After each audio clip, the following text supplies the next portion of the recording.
ഈ ഇടുങ്ങിയ വഴി കയറി ചെല്ലുന്നത് കേൾക്കാതെ പോയ ഒരു കഥയിലേക്കാണ്.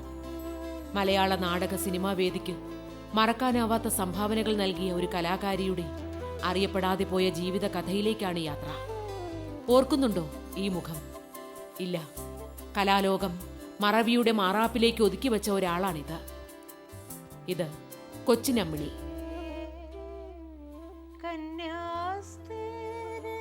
പാട്ടുകാരിയായും അഭിനേത്രിയായും ഡബ്ബിംഗ് ആർട്ടിസ്റ്റായും രംഗവേദിയിലും അഭ്രപാളിയിലും ശോഭ പടർത്തിയ ഇവരുടെ ജീവിതം ഇന്ന് ഇരുട്ടിലാണ്.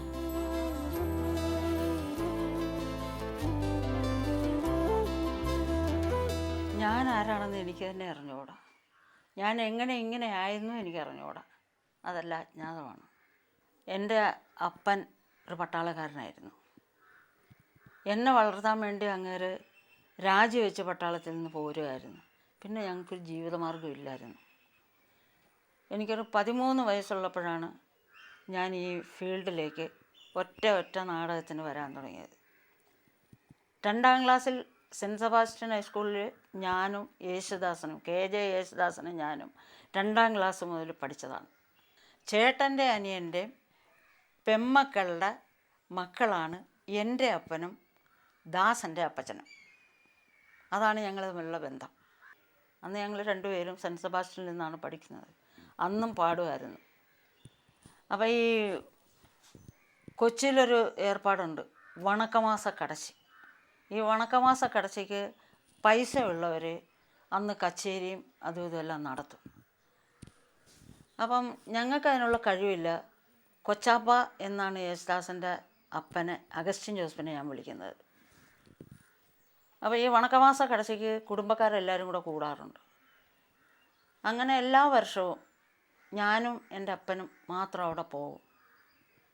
അങ്ങനെ പോയിക്കൊണ്ടിരുന്നപ്പോൾ ഒരു പ്രാവശ്യത്തെ വണക്കമാസ കടശിക്ക് എല്ലാവരും സഹകരിച്ചായിരുന്നു. Kunju Bhagavathar, Pappukutty Bhagavathar, Irinjalakuda Augustine Joseph Bhagavathar, Augustine Bhagavathar, Pappukutty പിന്നെ പൈസ് ഭാഗവതർ, പിന്നെ ഒരു ഭാഗവതരുണ്ടായിരുന്നു ശ്രീധരൻ ഭാഗവതർ. അദ്ദേഹം ഒരു കാക്കാലനാണ്. അപ്പോൾ അങ്ങേര് ഈ തത്തമ്മയൊക്കെ കൂടുമൊക്കെ കൊണ്ടു നടക്കുന്ന ആളാണ്. പക്ഷേ അയാൾക്ക് ഈ ശാസ്ത്രീയ സംഗീതത്തിൽ നല്ല പിടിപാടാണ്. അപ്പോൾ ഈ എങ്ങനെ ഇവിടെ ഇതിങ്ങനെ നടത്തുന്നുണ്ടെന്ന് വിചാരിച്ചപ്പോഴത്തേക്കും ഈ മനുഷ്യൻ ഈ ഭാഗവതർ കൂടെ അവിടെ വന്നായിരുന്നു. അപ്പോൾ ഞങ്ങൾക്കൊരു അച്ചൻകാരനവരുണ്ട്. അങ്ങേര് വന്നിട്ട് ഞങ്ങളുടെ വീട്ടിൽ വന്ന് എൻ്റെ അപ്പനോട് പറഞ്ഞേടാ, ദാസനും അമ്മണിയും കൂടെ സംഗീതം പഠിക്കട്ടെ, ഈ ശ്രീധരൻ ഭാഗവതരുടെക്ക് ദക്ഷിണ വയ്ക്കട്ടെ ആദ്യമായിട്ട്. അപ്പോൾ ശരി, അപ്പച്ചൻ സമ്മതിച്ച്. അവരുടെ വീട്ടിൽ അന്ന് കൊച്ചാപ്പന് നല്ല സമയമാണ്, നല്ലതങ്ക സിനിമയെല്ലാം കഴിഞ്ഞിരിക്കുന്ന സമയമാണ്. തോപ്പുംപടിയിലുള്ള അത്ഭുത മാതാവിൻ്റെ പള്ളിയുടെ പടിഞ്ഞാറ് വശമാണ് കൊച്ചാപ്പൻ്റെ വീട്. അവർക്ക് നല്ല സമയം. ഞാൻ ഒരു കൊച്ചു കുടിശ്ശിയിലാണ് ഞാനും എൻ്റെ അപ്പനും 13 രൂപ വാടകയ്ക്ക് താമസിച്ചുകൊണ്ടിരുന്നത്. അപ്പം അത് കാരണം പഠിക്കാനുള്ള സൗകര്യമൊന്നുമില്ല. അവിടെ ഭാഗവതന്മാരെ വർത്താനും സൗകര്യമില്ല. അങ്ങനെ ഈ അച്ചൻകാരനവർ പറഞ്ഞതുകൊണ്ട് അവിടെ ചെന്ന് ഞാനും ദാസനും ഈ ഭാഗവതരുടെക്ക്, ഈ കാക്കാലം ഭാഗവതരുടെക്ക് ദക്ഷിണ വയ്ക്കുക. ആദ്യമായിട്ട് സംഗീതം പഠിക്കാൻ ദക്ഷിണ വയ്ക്കുന്നത് ഈ ഭാഗവതരുടെക്കാണ്. യേശുദാസ് എന്ന പ്രതിഭാശാലിയായ പാട്ടുകാരൻ സംഗീത ലോകത്ത് ഉയരങ്ങൾ താണ്ടി തുടങ്ങുമ്പോഴും ഒപ്പം പാട്ട് പഠിച്ചു തുടങ്ങിയ അമ്മിണിക്ക് വീട്ടിലെ ഇല്ലായ്മകളിൽ കുരുങ്ങിക്കിടക്കാനായിരുന്നു വിധി. ഹൃദയത്തോട് ചേർത്ത് പിടിച്ച സംഗീതവുമായി പിൽക്കാലത്ത് നാടകവേദിയിലെത്തിയ അമ്മിണി അഭിനേത്രിയുമായി. ചുള്ളിക്കപ്പള്ളിയിൽ നിന്ന് പിന്നെ മാത്യു കോതകത്ത് എന്ന് പറഞ്ഞൊരു ഫാദർ ഉണ്ടായിരുന്നു. അങ്ങേരാണ് ലന്തപ്പറമ്പിന്ന് ദാസനെയും എന്നെയും ഈ കലാഫീൽഡിലേക്കൊക്കെ ആക്കുന്നത്. അങ്ങനെ ദാസൻ ആ ലെവലിൽ നല്ലപോലെ കയറിപ്പോയി. ഞാൻ ഒരു പെണ്ണല്ലേ, ഞാൻ ഏത് ലെവലിൽ കയറും? എന്നിട്ടും എൻ്റെ ഒരു ഇതുകൊണ്ടാണ് ഞാൻ ഇന്ന് വരെ പിടിച്ചു നിന്നത്.